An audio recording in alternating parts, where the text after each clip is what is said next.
So I would say let's get started. Okay. Hi everyone, my name is Antonio Del Real. I'm one of the career counselors here on campus in our Robert G. Freeman Center for Career and Completion.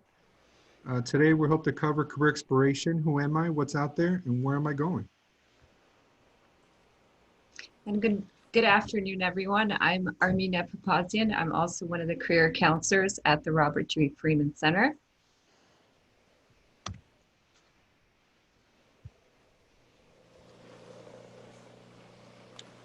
Today our main hope is to go over understanding the intersection between identity, personal narrative, and career choice. Part of the topic of social justice, we want to be able to identify with the current climate what's going on, any challenges that you're going through, possibly personally, within society, whether it has to be culturally, we want to be able to address it and bring that out a little bit. On top of the challenge of also making a career choice. The identified parts of career exploration process in regards of identifying what steps to proceed, where you may be at. And then connecting with the Career and Completion Center in our resources, being able to identify how to make appointments, also looking at the various resources of workshops that we have.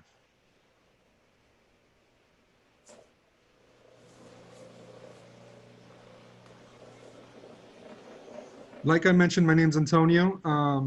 I've been at PCC for now, I would say 7 to 8 years. I've been a counselor there for 6 years. I didn't know that I wanted to be a career counselor. I changed my majors about 6 to 7 times. I was chasing the money. But I'll tell you a little bit about my story and how I essentially ended up there a little bit later. Hi, everyone. I'm Armina Papazian again. I started at PCC in 2014. I actually started as a career advisor. That was my first exposure to PCC. And then I worked as an adjunct counselor for some time in academic counseling. And more recently, last year, I got my full-time position as a career counselor here at the Freeman Center.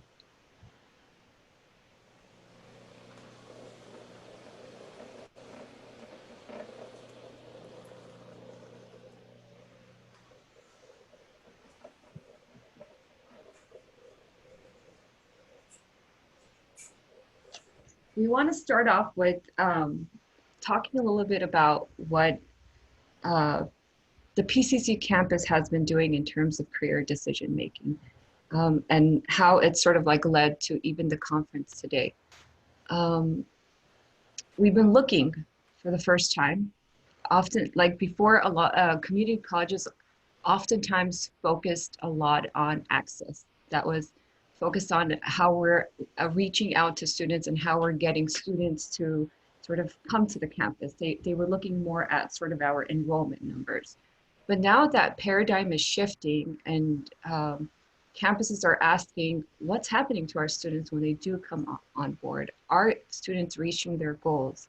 How are students figuring out what they want to pursue educationally and their career, and how can we support students in that process? So one of the things that has been happening is we've been working collaboratively with UCLA, and they've been doing research on how students make career decisions. And Natasha Cesar Davis did a very interesting sort of qualitative research where she kind of did a guerrilla styled research methodology, where she went out onto the quad and then just randomly approached students and asked them how they made decisions about their career and their major. And this is some of the stuff that she found. She found that students make decisions about their major based on casual and brief conversations. These brief encounters, she said, doesn't always properly prepare students to understand the purpose of their major during college and beyond. So she was saying that students are kind of making their career decisions really quickly and maybe not with as much information. And we were curious to kind of find out what is the impact of that. And it kind of reminded me of my own personal experience as a first generation student. I too started off at a community college, and when I came in, academics was such a big focus, like figuring out how to navigate school and how to go through it. I didn't really think about career as much. I thought if I get education, my career is going to be waiting for me. And then I transferred on to UCLA and then graduated. And when I graduated, it was really difficult for me to find that job. So I always say if I can go back to that, you know, to me, when I first started college, that's one of the tips I would give is to integrate career and major at the same time so that they're not separate things. The other thing that she found was that vocational or career identity development is not divorced or separate from racial identity development. And Antonio kind of spoke about this earlier. Moreover, she said students' negative perception about their race and ethnicity, gender, and other aspects of their identity influence how students view themselves, their capabilities, and their vocational career journey. So the point that she was getting at was that we are kind of going through identity work and figuring out who we are as we're making career decisions about who we want to be and how we want to plant ourselves in the world of work. And she was saying that if the perceptions we have towards of ourselves, whether it be negative or more positive, can impact the futures we see for ourselves and the movement we make or not make in that direction. So we want you to kind of sit with that idea of what you just mentioned, the negative or positive impact, whether it's race, whether it's your ethnicity, the gender, how that may influence in how you're thinking about moving forward with your future, or maybe hindering you from moving forward about your future, right? Just have that thought, and we want to show you a quick video how possibly even navigating currently your situation, going through even the nonverbals can be hurtful.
All right.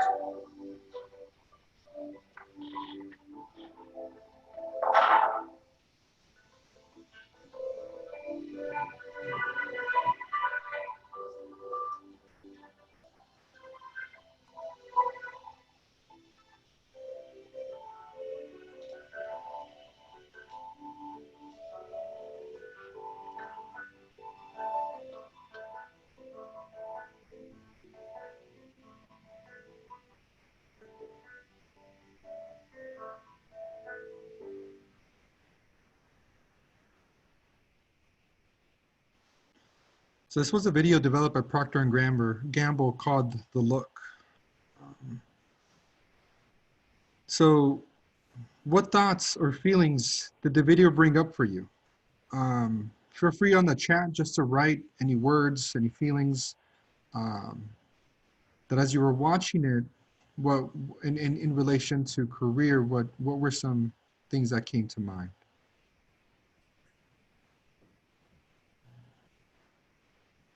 I'm going to stop sharing the screen for just a bit.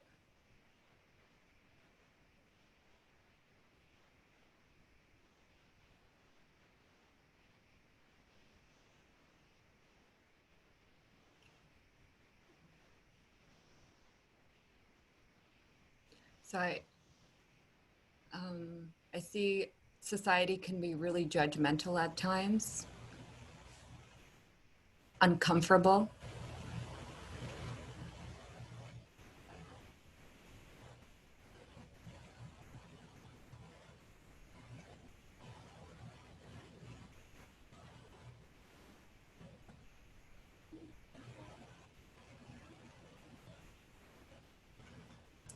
I see uncomfortable. And if I can kind of nudge a little bit, what were some of the uncomfortable feelings or maybe thoughts that might have came up? Sensitivity.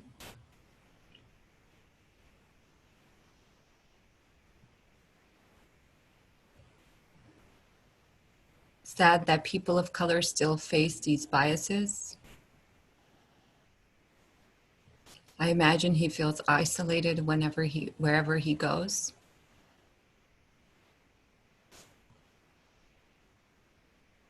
People are abrasive to be around him.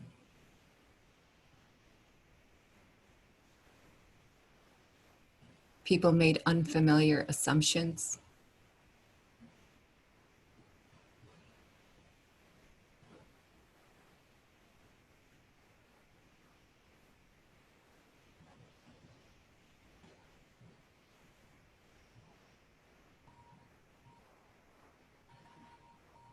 Any other thoughts or feelings that might have emerged?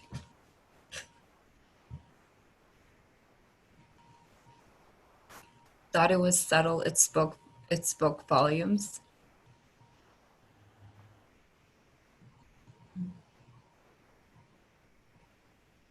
I think it's such a powerful video because it's something that we don't kind of think and yet we experience so often. And it's interesting, when I first watched the video, it kind of made me sort of like feel it from both ends, like both as somebody that in some ways might have received a look, and then as well as somebody that at times may have even had that own bias too. So it kind of really sort of made me evaluate certain things. I see it was sad to see how he was judged, even though he's clearly very accomplished in his career. Someone world cruelty. And something that it hit for me, even to this day, even if you notice when he walked into that store, and whether he was going to buy something or not, just the looks that he received. I would say, even when I walk to in stores like that, that being a man that's brown and bald, the only reason I cut my short hair like this is because I really don't have hair up here, so I try to even out the sides, and so this comes with natural baldness, so that's coming in. But I feel the natural judgment that I also receive, even though I have to, many times people question, am I really a counselor? Right? Do I really have a degree? Did I really go get my master's degree? So even that judgment and that power of going through higher education, and the way I felt that I didn't feel supported moving up. I felt isolated. I had the sense of imposter syndrome, whether what I was pursuing could I pursue with people still judging me. So we hope to develop a sense of conversation that here at PCC, even with this conference, I know even with the title of social justice within career, we want to bring it to light and be able to have that type of conversation, and allow us to be accessible in having that conversation. And I think to add on to that, how it impacts your own identity, because career choice is a part of your identity as well. It's not your whole identity, but it's a component of it. But thinking about, and career choice it's personal. It's personal and it's existential. It makes us question our abilities. It questions our confidence about, it emerges doubts. Um, it emerges possibility, like what you can contribute to the, the working world or society or your community in some capacity. So it's tangled in these sort of decisions. So our hope is that we can kind of get that started, um, plant that seed, and then also talk about how we can support you through that process through our services, and also the way in which we approach career counseling at the Friedman Center, where it's both related to, hey, how do I research stuff and find out information, and how much money am I going to make as a so-and-so, or what level of education do I need to get into this job, but also how this impacts in terms of how you see yourself moving towards that goal, where this goal emerged from, what is your why behind choosing this path, or what's your why in what you want to do moving forward with your time here at PCC. So I'm going to go back and share our screen. Also wanting to, yeah, go ahead. I want to acknowledge one of our scholars mentioning, I've experienced that too, as someone that is mixed, Armenian and Mexican. I sometimes feel like I don't fit in either side. People are quick to judge, even if it's about my name or if you speak that language or not. So even sometimes within our communities, we don't know where that goes. So having that idea that it goes beyond just making a choice of what you want to do, but there's this intertwined challenge that we're also facing within our worlds.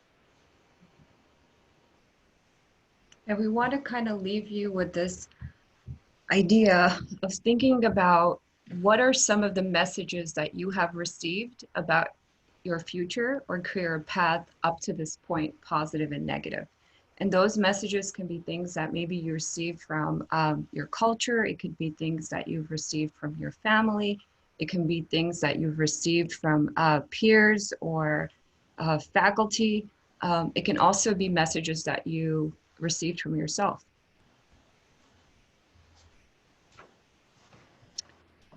So I want you all to write those 3 messages that I've received about myself, received from about my future or career path.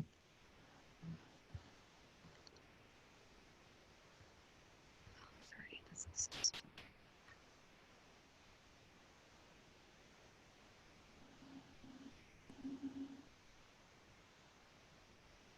and this is something where I think another kind of seed to plant is this idea of the danger of a single story. We kind of got this from a TED Talks by Chimamanda Adichie, who is a Nigerian novelist. She has a wonderful TED Talks on how she says, our lives, our cultures are composed of many overlapping stories. Our identities are not composed of one thing, but rather they are composed of many different identities and the meaning that we make out of it. And she says, if you hear only a single story about another person or a country, we risk a critical misunderstanding. And she makes the point that if if you don't tell your story, somebody will tell it for you. And I think this kind of rang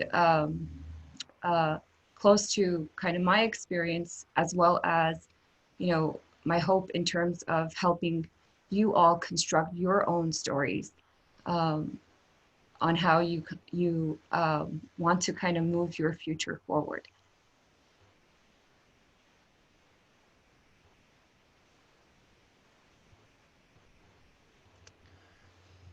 Also want to acknowledge another one of our scholars mentioned, I'm a white lady, so I can't comment on racial identity and how hard it is, but there is some serious bias against people over 40 looking for career options. There's also ageism, both whether it's older, whether it's younger,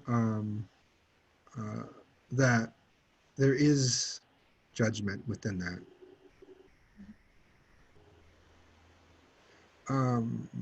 But a little bit about ourselves. So like I mentioned in the beginning, a couple of challenges that I faced which had to do with the culture. Coming from a Mexican American, well, my parents were migrants, first generation. They're also low income. So me being the first generation out of this, I'm the oldest. So I'm essentially the trailblazer that needs to create a road for my family. I'm the oldest of three siblings. Um, but the expectation, there's a sense of I need to work and I need to either I go to school or work to provide for my family. Um, there wasn't a choice in regards to what I would like to do when people would ask me, what would make you happy? And the answer that I would provide was whatever, what would make me happy in the career that I can choose is something that would make money to provide for my family. Something that I can give back to get us out of the hole and the struggle that we've been through. Um, well, the life that I've known. So therefore, I went through this struggle of changing my major in regards of pursuing for careers that only made money. And if you would have asked me if I was ever undecided, I would have said no, because I would have gave you a quick answer of whether I was engineer, architect, nursing, medical, want to be a doctor. Uh, and then I ended up with business, finance and real estate, ended up transferring, went from a community college, transferred to Cal State Northridge, received my bachelor's degree. From there, I knew that I needed to be competitive. So I ended up going into 2 internships, was able to land a job at Warner Brothers. At Warner Brothers, I knew that I was a financial analyst. I really hated what I was doing every day, but I was able to achieve the dream that I thought that I wanted. And like I said, the dream that I thought that I wanted was being able to make money at whatever cost that meant. But I soon realized that the job, so there's a difference between the job that you want, between job and career. The job that I was looking for was something that would just pay and get my family out of debt. The career that I wanted, and that I soon later realized, was helping others, helping my community, and especially making this hard decision because college was difficult for me. Getting out of there was difficult. Someone with learning disabilities, having a sense of stigma, being able to acknowledge that and hating going to school at that beginning, in the beginning, was very difficult for me. So, but I knew that either I went to school or I was going to go physical labor. And physical labor was the only thing I knew because that's what my dad did. So somehow I had to go to school and do something that I can change the lives for my siblings as well. I'll leave it with that for now. And a little bit about my story. It's interesting, when you ask, what's your story? It's like a question that always pops up in my head is like, where do I begin? Who's my, how do I start it? And my story always starts when I came to this country. My family and my parents immigrated to America when I was 5 years old from Armenia.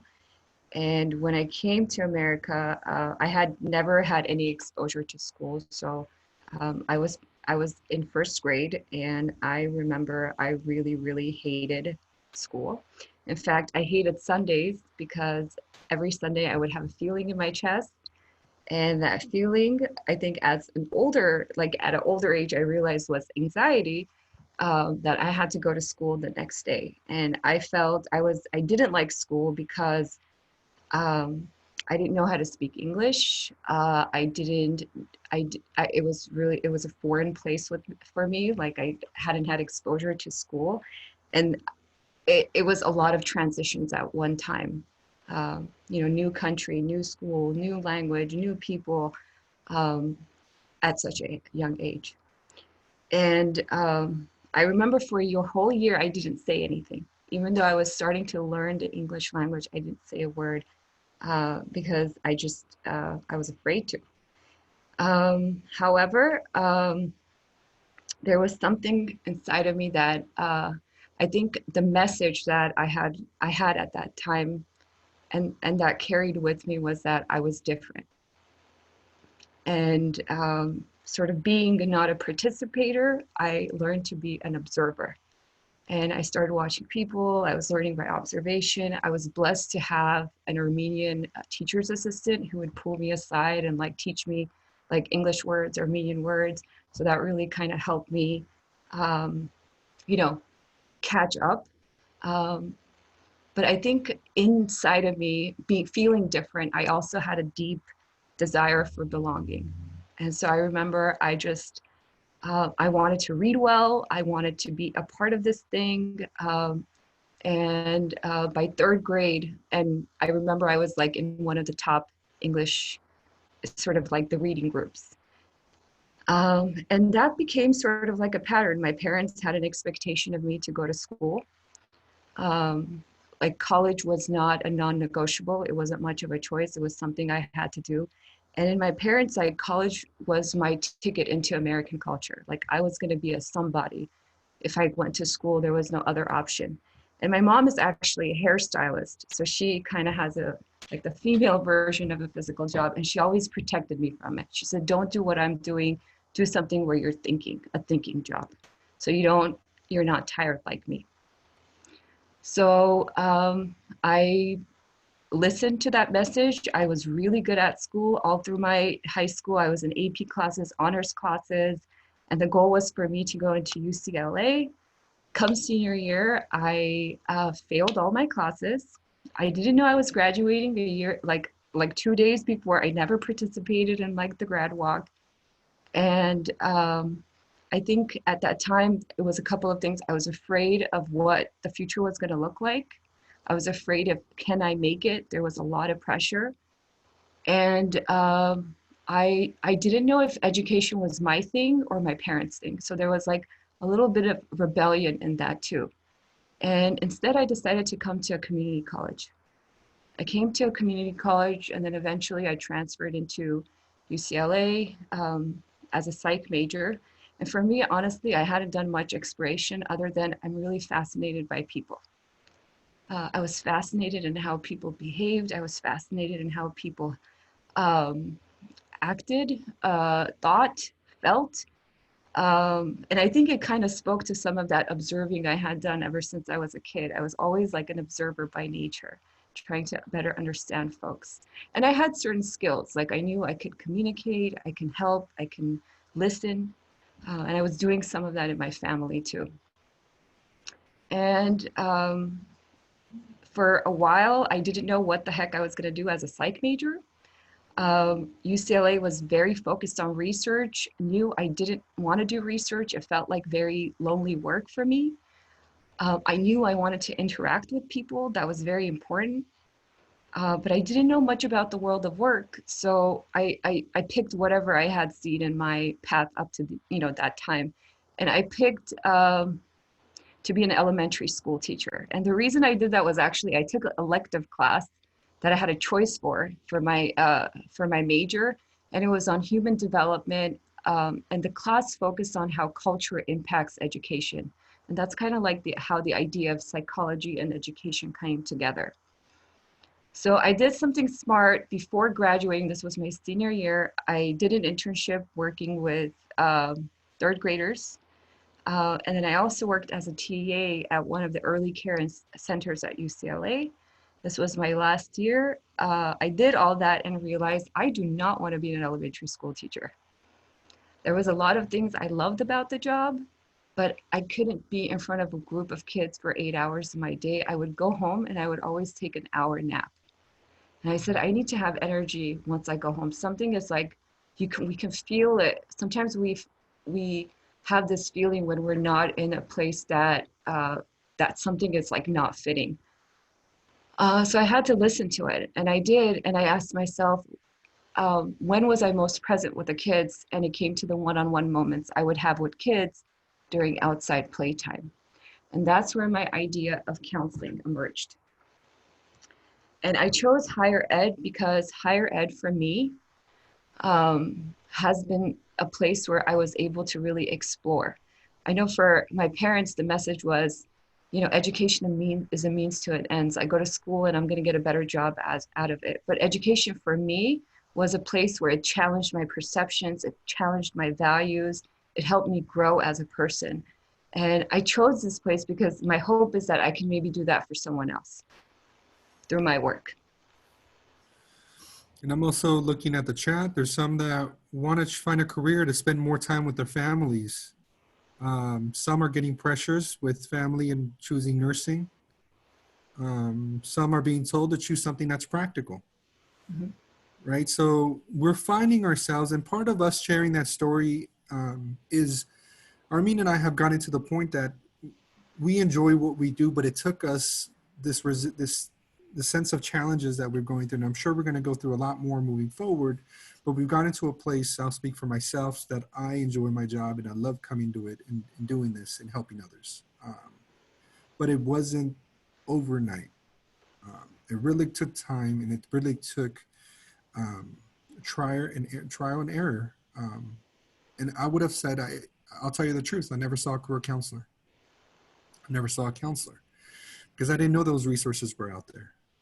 So with this, we hope that you get to hear our stories, you get to hear each other's stories and each other's similar challenges and how we can come together and support each other. I mean, if you can go to the next slide. So it goes into the concept of this intersectionality. If you notice in the middle, you have career, narrative, and choice. In regards of making that decision, what really also encompasses is everything around it that's surrounding that. For example, towards the left side, you got the gender, immigration status, disability, low socioeconomical status, so low income, racial ethnicity. On the right side, we have family dynamics, faculty and mentors in regards possibly advising you, peers, life roles.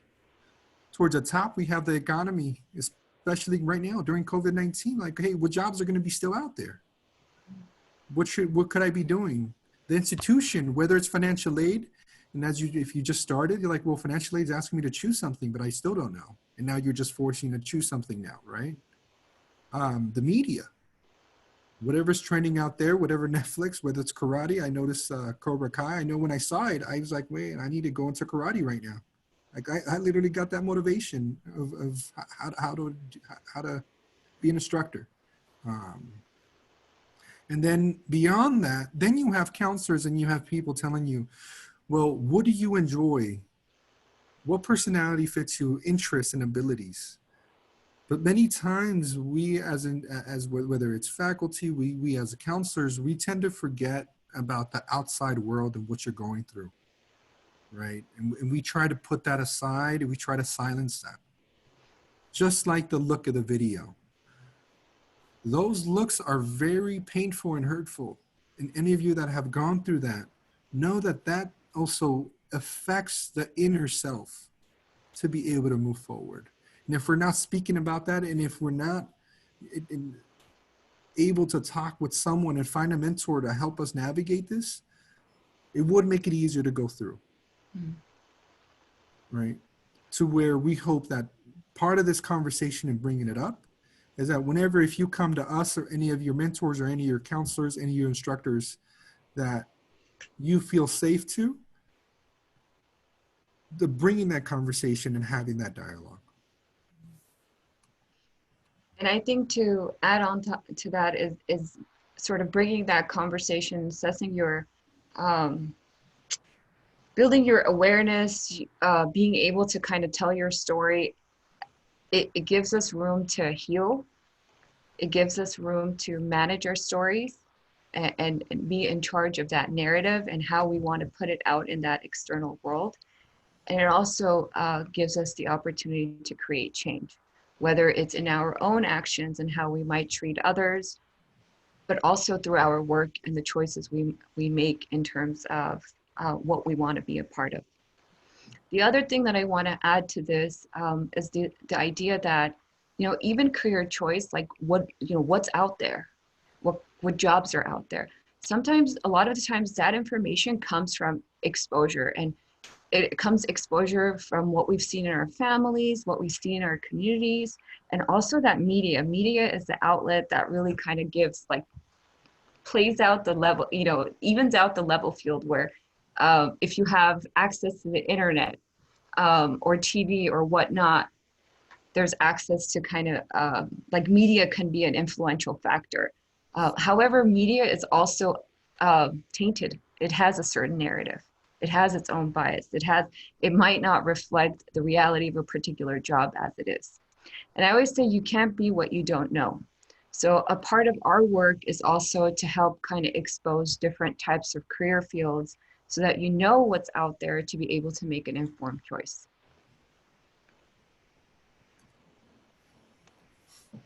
A little about what PCC is doing. So this whole concept of career communities is a new thing. Like I said earlier, a lot of the times community colleges were focusing on enrollment. And when student came in, we had like this laundry list of different majors. And if you've been to academic counseling, when you walk in, the first question we often ask is, what are your goals? What are you studying? What's your major? Right? So what we're finding is that having a laundry list is overwhelming. So how are we organizing career choice as well as helping students create, have support and exposure so that they can make a more informed decision. So for example, this event that's even happening today is a way of kind of even starting this conversation. That's something that came out of the career communities concept. And this is a new thing. Honestly, we're launching it, it's almost like a year. Antonio, it's about a year. So it's very, very new. But these are the 6 career communities that PCC has. It's STEM, business, health, liberal arts, social studies, and arts and communities. So I want you all to kind of be in tune to that so you know what events are happening, and it's one way to kind of build your own exposure and network here at PCC. That also gave birth to our center. So the Robert G. Freeman Center is the Career Center. Sometimes the name is confusing because folks see Robert G. Freeman Center and are like, what the heck is that? When you hear that, that means that's the Career Center. We are located right next to the tennis courts. So I know none of us are on campus, but once we get back, which I'm hopeful about, just remember right next to the tennis courts, you will see our building. We are new as well. Our department just recently moved into this space, and the institution, the fact that they devoted resources to it tells you kind of like the investment in this process. And we're trying to get the word out. We have career counselors, advisors, various services that we'll talk about. But this is kind of where, this is home for Antonio and I.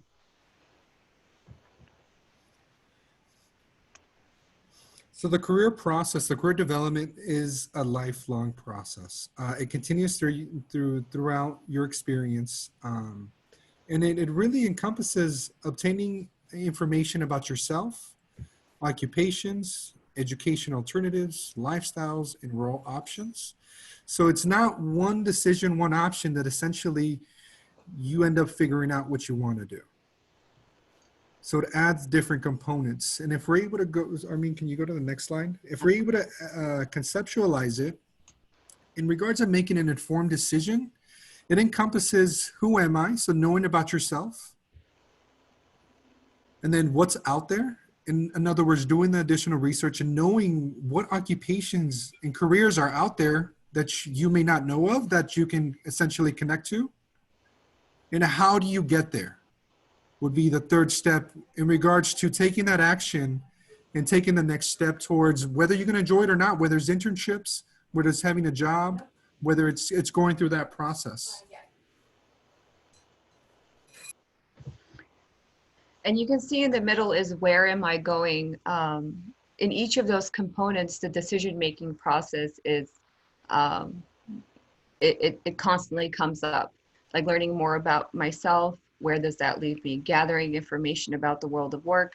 How does that compare with some of the things that I'm interested in? Does it align with some of the things that are important for me? Taking action, where do I start?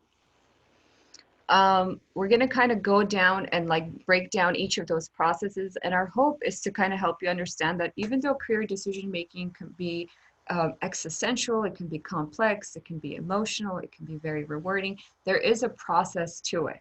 And that I think sometimes breaking down some of these processes also makes something complex more manageable. And it is manageable. So the who am I piece consists kind of looking at your lived experiences, to look at sort of what sort of how your perceptions and worldviews impact, or the messages that you received impact how you see yourself in the world. It looks at your interests, things that you enjoy and like to do, things that like you know get so caught up in and you don't know how the time passes. How can we use that data to inform our career choices? It includes values. What's important for me? Somebody earlier said, you know, I want a job where I can be with my family. That's a work value. To be able to have a, that's probably going to impact the type of schedules you want. Do you have? Like if you're working in a certain job where it's like that schedule is not so structured, you're working like over the weekend, that can be something that might impact it, depending on how you manage your time. Personality. Are you somebody that likes to work alone? Are you somebody that likes being in crowds and a lot of activity around you? We have preferences, as well as your skills and strengths. What are you good at and what are your gifts? And we all have gifts and talents. How we can help with that is we have various career assessments, whether it's conversations we have, whether it's actual sort of like instruments where you can take to help kind of build greater awareness of some of your interests, some of your personality aspects. So there's tools that we have, and our assessments are provided for free. So it's pretty cool. If you're interested, you can come and take some of those with us. What's out there? This piece, we help in terms of figuring out what kind of occupations are out there. So this piece can be like, sort of I talked about earlier, like as a psych major, I didn't know what I could do with a psychology, like as a psych major, I just knew that there was psychologists, and UCLA taught me that there's a researcher, and I didn't really want to do either one of them. I didn't know I can go into counseling. I didn't even think about college counseling at that time, but there's a lot of different ways you can help people. And there's a lot of different pathways you can go into as a psych major. So this part, we kind of help you explore some of the stuff that's out there, as well as learn, gather information to be able to make a more informed choice and kind of picture what it's going to look like. For example, that it can include like, what would I be doing as a, as a marketing analyst, for example? How much education do I need to get into that job? Every job has its level of education. Some requires a high school diploma, some requires some college, some require BA, and others you have to have more than that. As well as how much money would I be making? Is this a sustainable job? What's the job growth 10 years from now? Is this growing? Is this shrinking? Because the world of work is constantly evolving. And we're kind of living that right now. Like Antonio said with COVID, we don't know yet how the world of work is going to shift. That's something that we're kind of living through, and we have yet to find out. And we're seeing some patterns already emerging.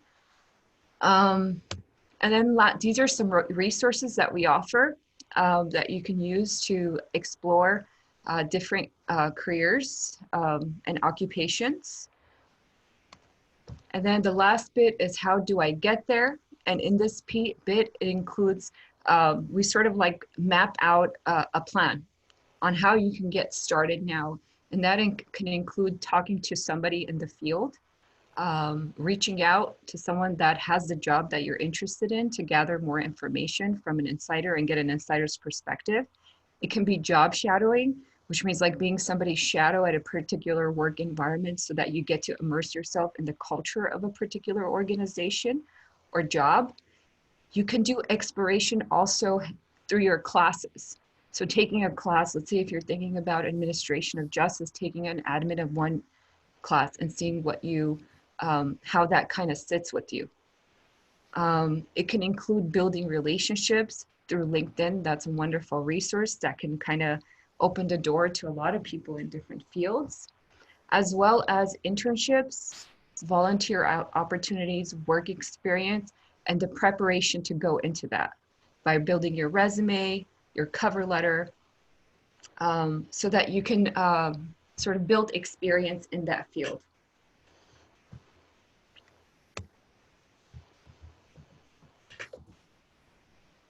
So with that said, feel free to make an appointment with us. Any questions, anything in regards to the resources? The hope wasn't for you to memorize it. The focus of today, hopefully we plant a seed and create an awareness that you all can come see us. Armin's going to show you a little bit quick about our website and how possibly you can find us and make an appointment with us. So very quickly, I'm looking at our time. Our website, so if you go into the search box and literally type in like Career Center, the first thing that pops out is a Robert G. Freeman. So don't let that phase you. That's it. Click on it. You're going to get to this page. Once you get onto this page, the first page will give you access to us, depending on your needs. If you need help with that decision-making piece, you're not sure where you're going, you're feeling a little bit lost, you're in that exploratory stage, you can book an appointment to meet with us. And you put in your name, you select what best describes you, and that's going to link you to SARS to make an appointment. If you need help with resumes or interviews, if you're looking for a job or an internship opportunity, we can help with that, to build that resume to start applying to various positions. And then if you need help in terms of searching for various internships or work-based sort of experiential learning opportunities, you can make an appointment here with our internship and work-based learning team. The other thing I want to just show is play around with these. I'm not going to go into all of them, but this will provide more info. But I really want to show this one, which is workshops and events. We do have workshops and events happening throughout the year. This is a list of some of our current workshops that I really recommend attending. We also have events that, last month we had a previous PCC alumni who is an HR manager at Warner Brothers, and she came and talked about her experience kind of moving from PCC into that line of work. So that's definitely something, look up for some of the events that we do have. And then just to kind of save the date, November 6th, if you want to write it down, we are having an employment fair, which is like a job and an internship fair. So if that's something that you're looking for, make sure you check us out. Thank you, everyone. One last thing. I'm going to put a survey link on here. If you can please take it. The reason is they're also doing a drawing. It's going to be anonymous, the survey, where you can potentially get gift cards, whether it's to groceries, food. What else? Let me just double check before I start making up stuff like gas station money. Let me check. Various goodies. That's what it says. Various good features. But they want to know that you attended. So by doing the survey, they'll be able to verify that you've also attended as well. Okay. And then if you need, also if you're doing, if you're getting, if any of your instructors are giving extra credit or something like that, if you need proof for that, you can do it after the survey too. Just an FYI. Armin, do you know where this might be published? I think they are going to post it on the Career Communities, that website where you used to register for the workshop. They're going to have the recording there. Well, thank you, everyone. I know there's one more event that's coming up, and then we'll end the day. Thank you for everyone for being patient with us and sticking with us. Yeah, I want to say thank you too. And now you know two people at the Career Center, so our faces hopefully are less unfamiliar. And I hope you visit us. And it was great meeting you all in the little bit that we had to interact. So thank you.